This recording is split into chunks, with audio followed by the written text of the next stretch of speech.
और इस समय की बड़ी खबर बता दें, शंकराचार्य अविमुक्तेश्वरानंद पर गंभीर आरोप, विदेशी फंडिंग लेने का आरोप लगाया गया है। आशुतोष ब्रह्मचारी ने यह आरोप लगाया है। बच्चों से शिक्षा के नाम पर धोखे का आरोप, शंकराचार्य लिखने पर रोक का भी दावा। करप्शन होता है, हवाला का पैसा लिया जाता है, कई करोड़ रुपए इधर से उधर होता है। इनके सीबीओ लेखाधिकारी साहब लिख रहा है, उसके साइन में दिखाए और मैंने दे दिए विवेचना अधिकारी को भी, और सभी चीजें मैंने उपलब्ध कराई हैं। इनके यहाँ भ्रष्टाचारी शादी के नाम पर, विवाह के नाम पर पैसा लिया जाता है, कई लाख रुपए गमन कर लिया जाता है, तो तमाम भ्रष्टाचारी हो रही है। उत्तर प्रदेश में आज इनकम टैक्स के अधिकारियों के एक्शन से हड़कंप मच गया। सोनभद्र से लेकर लखनऊ तक खनन माफियाओं के छापेमारी की गई। बहुजन समाज पार्टी के एकमात्र विधायक उमाशंकर सिंह भी इस एक्शन से अछूते नहीं रहे।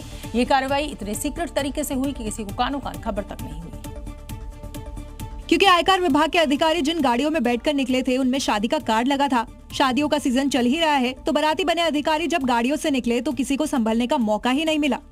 सोनभद्र जनपद का ओबरा नगर क्षेत्र जो है खनन व्यवसायियों का आवासीय परिसर है और वहीं पर एक छापेमारी की कार्रवाई चल रही है। आईटी के रडार पर बसपा विधायक उमाशंकर भी थे। यहाँ भी सुबह सुबह गाड़ियों का एक बड़ा काफिला अचानक से उनके घर पर आ पहुँचा। सिर्फ घर ही नहीं, उमाशंकर सिंह के अलग अलग ठिकानों पर, उनके ऑफिस पे, उनके दूसरे आवास पर ये छापेमारी हुई है। आप देखिए तस्वीरों में तो गाड़ियों से पहुँचे हुए हैं 8 गाड़ियों से इनकम टैक्स के लोग। इस कार्रवाई से सियासी गलियारे में हड़कंप मच गया है। अगली खबर बिहार के नालंदा से, जहां मस्जिद के पास एक बारात में डीजे बजाने को लेकर विवाद खड़ा हो गया। बारातियों ने डीजे बंद कर दिया और उसके बाद भी कट्टरपंथियों ने बारातियों पर ईंट पत्थर बरसाए, जिसके बाद अफरा तफरी मच गई। डीजे की धुन पर थिरक रहे बाराती इधर उधर भागने लगे और पत्थरबाज मस्जिद से ताबड़तोड़ पत्थर फेंकते रहे। सड़कों पर बिछे ये पत्थर बताने के लिए काफी है कि यहाँ किस कदर उत्पात मचा है। जानकारी के मुताबिक मस्जिद के पास डीजे बजाने को लेकर कहासुनी हुई। बारातियों ने डीजे बंद कर आगे बढ़ना चाहा, लेकिन इस दौरान 50 से 60 लोगों की भीड़ ने पथराव शुरू कर दिया।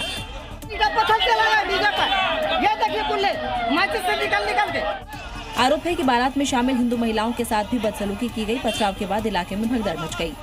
भाई का शादी था और इसी में वहाँ पर बहुत सारा मुस्लिम लोग था, ईंटा पत्थर से पथराव करने लगा। मौके पर मौजूद लोगों ने आरोप लगाया कि हमला साजिश के तहत किया गया, नहीं तो इतनी ज्यादा मात्रा में ईंट पत्थर कहां से आ गए। पलानी के साथ हुआ है। लेकिन सवाल वही है कि आखिर शादी के जश्न में ये धुन कट्टरपंथियों को क्यों इतना चुभ गई कि नौबत यहां तक आ पहुंची। मध्य प्रदेश के उज्जैन में सिंहस्थ कुंभ 2028 की तैयारियों ने रफ्तार पकड़ ली है। आयोजन की जगह से नगर निगम ने अतिक्रमण हटाने के लिए एक बड़ी कार्रवाई की है और अवैध निर्माण पर बुलडोजर भी चलाया।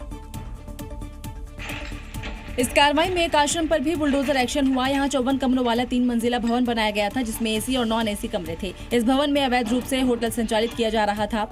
प्रशासन के अनुसार 3 मंजिला होटल करीब 10,000 से 15,000 वर्ग फुट क्षेत्र में बनाया गया था। नरसिंह घाट रोड पर करीब 60 बाई 80 फीट के आश्रम और लगभग 80 बाई 150 फीट क्षेत्र में बनी अवैध धर्मशाला को हटाया गया। इन लोगों को पहले से नोटिस जारी कर समय दिया गया था, लेकिन निर्धारित अवधि में निर्माण नहीं हटाए जाने पर कार्रवाई की गई। प्रशासन के अनुसार करीब 180 हेक्टेयर में फैले सिंहस्थ क्षेत्र में साधु संतों के डेरे, टेंट और श्रद्धालुओं की पार्किंग व्यवस्था के लिए खुला स्थान आवश्यक है। इसी उद्देश्य से ये अभियान चलाया जा रहा है। त्योहारों के मौसम में मिलावटखोर अपनी हरकतों से बाज नहीं आ रहे। वहीं खाद्य सुरक्षा विभाग ने भी अब कमर कस ली है और इसी कड़ी में आज सहारनपुर से लेकर नोएडा तक खाद्य सुरक्षा विभाग ने ताबड़तोड़ छापेमारी कर मिलावटखोरों पर स्ट्राइक की।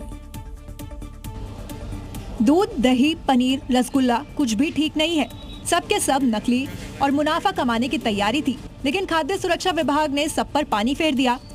सहारनपुर में मानकों के विपरीत दूध भंडारण करने वाले गोदाम पर छापा मारा तो देखा कि करीब 2000 लीटर दूध टॉयलेट के बिल्कुल पास रखा हुआ था। जंग लगे हुए गंदे कंटेनरों में दूध था।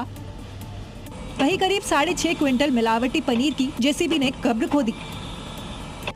यूपी के हापुड़ में एक मकान से 13 कुंतल रंगीन कचरी बरामद की गई, जिसमें अत्यधिक मात्रा में केमिकल कलर मिलाया गया था। तो वहीं संबल में 250 किलो केमिकल युक्त रसगुल्ले नष्ट किए गए, जो आपकी थाली तक पहुंचाने की कोशिश थी।